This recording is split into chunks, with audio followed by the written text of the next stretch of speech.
চা বাগানের বাঁশঝাড় থেকে উদ্ধার ৮ ফুটের অজগর। মঙ্গলবার জলপাইগুড়ি জেলার রাজগঞ্জ ব্লকের সুখানী গ্রাম পঞ্চায়েতের মহানপাড়া এলাকার বাসিন্দারা চা বাগানের মাঝে একটি বাঁশঝাড়ে বিশাল আকৃতির একটি অজগর সাপকে দেখতে পায়।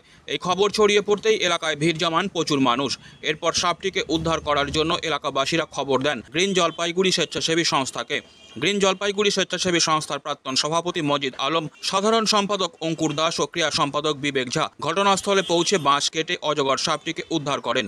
গ্রিন জলপাইগুড়ির সাধারণ সম্পাদক অঙ্কুর দাস বলেন, রাজগঞ্জ সুখানী থেকে ৮ ফুট লম্বা একটি অজগর সাপ উদ্ধার করা হয়েছে। সাপটি সুস্থ অবস্থায় আছে। আমরা সাপটিকে বন দপ্তরের হাতে তুলে দেব। ওনারা যথাযথ ব্যবস্থা নেবেন। আজকে রাজগঞ্জ ব্লকের সুখানী গ্রাম পঞ্চায়েতের মহানপাড়া থেকে আমাদের কাছে খবর আসে যে বাঁশঝাড়ের মধ্যে একটা অজগর সাপ দেখা যাচ্ছে।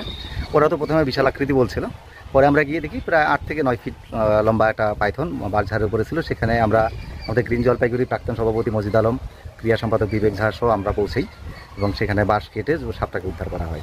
এবং ৩ দিনের ব্যবধানে, মানে 3 দিন আগে সদর ব্লকের বাহাদুরে যেমন আমরা একটা অজগর বাঁশঝাড় থেকে উদ্ধার করি, তেমনি 3 দিনের ব্যবধানে রাজগঞ্জ ব্লকের এই সুখানী জিপিতে আমরা যেমন আজকে উদ্ধার করলাম বাঁশঝাড়েই। তো এটা চিন্তার বিষয় অবশ্যই যে ওদের কি পরিবেশের ভারসাম্য নষ্ট হচ্ছে, না জঙ্গলে সত্যিকারে খাবার নেই, কেন বারবার লোকালয়ে আসছে, আর কেন বাঁশঝাড়েই বা বারবার উঠছে। তো এটা অবশ্যই বন দপ্তরকে ভাবা উচিত, সিদ্ধান্ত নেওয়া উচিত যে কেন এদের যেমন লোকালে যেন না আসে সেটা দেখা উচিত।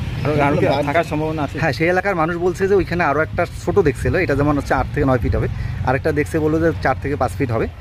নদীর পাড়ে দেখছে এবং সেটাকে টেস্ট করার চেষ্টা করছে, মানে একদিনই দেখছিল এই কয়েকদিন আগে।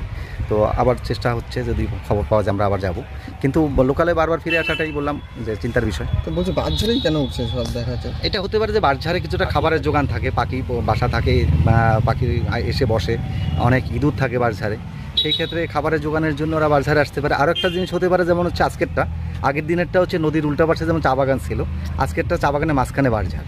তো সেই ক্ষেত্রে হতে পারে যে চা বাগানে যে কীটনাশক ইউজ করা হয়, সেই কীটনাশক ইউজের জন্য এরা বাঁশঝাড়ে উঠে আসে।